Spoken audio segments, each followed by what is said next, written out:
لە سێمین یاریەکانی قۆناغی کۆمەڵەکانی خولی ژێر 20 ساڵانی کوردستان و لە کۆمەڵی پێنجەم تیپی لاوانیانی پیشەسازی پێشوازی لە زانکۆی جیهانی هاوشاری کرد. لا نیوە یەکەم و لە خولەکی 20 لاوەکانی پیشەسازی بربەستی یەکسانیان بڕی و با گۆڵ یەکەم لە ڕێگای زەکەریا موسا پێشکەوتن. لە خولەکی 38 هەواڵ دڵسۆز ئەنجامەکەی بۆ تیپەکەی دوو هێندە لێ کرد.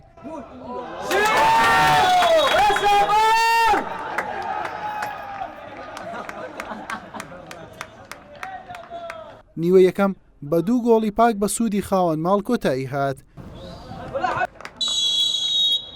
لە نیوەی دوم و لە خولەکی 57 بە ئەسیستی هەواڵ دڵسۆز شێرزاد سەدام گۆڵی سێمیشی بۆ تیپی ژێر 20 ساڵانیانی پیشەسازی زیاد کرد.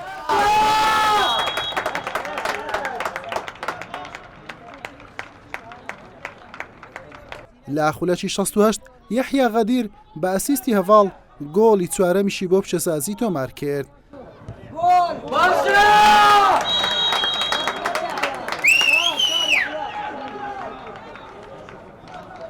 لە خولەکی 87 دارین دڵدار توانی تیپی خاوەن ماڵ بە گۆڵی پێنجەمیش بگەێنێت.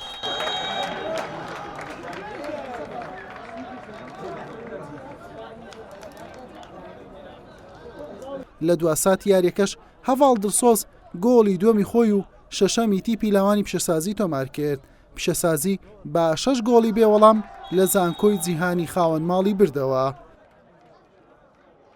توانیمان ئەو یاریە ببینەوە بەرامبەر یانەی زانکۆی جیهان لە نێو یاریگای خۆمان توانیمان 6 گۆڵیان لێ بکەین و ئینشاڵڵا لە یاریەکانی دیکەش سەرکەوتن بەدەستێنین پشت بەخوای گەورە و میهرەبان. وڵای ڕاستی بی دیارە خوا تەقسمەت لە یاریەکە ڕۆمەوفەق نەبین. ئینشاڵڵا لە یاریەکانی داهات تاویز دەکەینەوە و غەڵەتەکانمان چا دەکەینەوە. وڵای ئامادەکاریی باشمان کردو بەڵام خوا مۆفەقی نەکردین. ئینشاڵڵا لەو یاریانێکە مایە ئینشاڵڵا تاویز دەکەینەوە. بەم سەرکەوتنە لاوەکانی پیشەسازی لە دوو یاری بوونە خاوەنی تەنها 3 خاڵ. لاوەکانی زانکۆی جیهانیش لە 3 یاری تەنها خاڵێکیان هەیە و لە کۆتایی ڕیزبەندی کۆمەڵەکەیانن. لە چوارەمین یاریەکان زانکۆی جیهان پشوو دەبێت و پیشەسازیش دەبێتە میوانی ڕواندز.